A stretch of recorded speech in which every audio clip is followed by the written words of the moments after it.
Asofia Properties terbaik. Benak bina rumah, jom dengan kami. Asofia Properties. Bina dari hati, pasti jadi rumah impian milik sendiri. Harga budget, mampu milik. Asofia Properties, pilihan terbaik. Tak perlu risau, tak perlu gusar. Rumah siap, pasti selesai. Kontraktor dipercayai, tiada lari. Bina rumah, ikut hati. Kelantan Jerte besut sekali kami bina. Untuk family mahu design, ikut cita rasa Asofia Properties, semuanya ada. Kelantan Jerte besut sekali kami bina.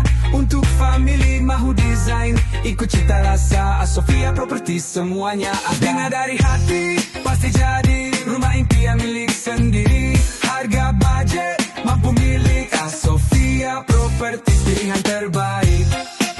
Pilihan terbaik. Pilihan terbaik. Bismillahirrahmanirrahim. Assalamualaikum warahmatullahi wabarakatuh. Assalamualaikum. Datuk K ni bukan yang Siti Nurhaliza lah. Yang ni Datuk K versi Kelantan lah. Okey, Alhamdulillah hari ni kita dapat menyaksikan satu upacara penyerahan kunci di Chepo, Kota Baru. Jadi Alhamdulillah saya dikurniakan seorang customer yang memberi kerjasama yang baik dan padu. Tersangat senang berurusan. Kita nak tanya sikit daripada pendapat jujur Datuk K, bagaimana cara kerja kami dan bagaimana mengenali Asofia Properties. Saya sebenarnya nak buat projek rumah ni, saya dah squat carilah beberapa tempat. Jadi satu hari tu saya ternampak lah sepupu Abang Long ni, dia buka kedai, dia ada banner. Saya kontak Abang Long bagi saya jumpa dengan Cik Syah. Kita ada perbincangan di tapak. Betul. Jadi sebelum tu saya dah tanya beberapa kontraktor lah. Benda yang saya paling risau adalah kalau kita buat rumah tak siap. Betul. Nombor dua, kita kena tambah. Ada hidden charge. Di pertengahan kena tambah. Jadi saya cuba elok dulu. Alhamdulillah. Saya jumpa dengan Asofia Properties. Alhamdulillah. Yang mengutarakan janji. Pasal Cik Syah dengan Abang Long kata, kita bagi harga tu. Betul. Terima siap kunci. Dan dia bagi pula free satu aircon, satu water heater. Saya pun tengok dalam media sosial tentang Asofia ni, dan kita buat perjanjian. Dan selepas perjanjian dibuat, Abang Long as a project manager, boleh katakan hari-hari dia akan hantar kat saya video dengan gambar update. So cara kontraktor nak buat itu, pasal setengah kontraktor nak menusuk, boleh tengok sendirilah. Alhamdulillah siap. Nanti boleh tengok kat dalam pun dengan ada table top cantiknya. Datuk buat 2 unit terus tak? Saya terus buat 2 unit. Bukan satu-satu lah.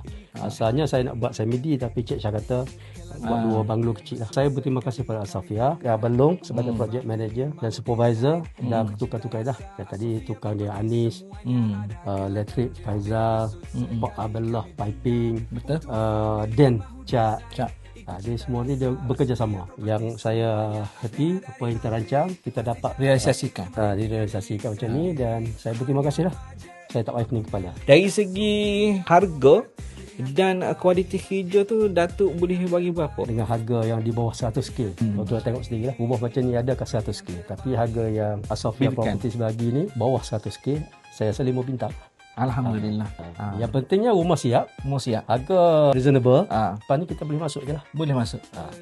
Saya ucap terima kasih lagi sekali Masa Datuk dan kita, tahniah. InsyaAllah kalau apa-apa akan datang, kalau ada rezeki kita berusaha lagi. Abang Long, Boleh. terima kasih terus jaga projek ni molek. Asofia Properties, pilihan terbaik.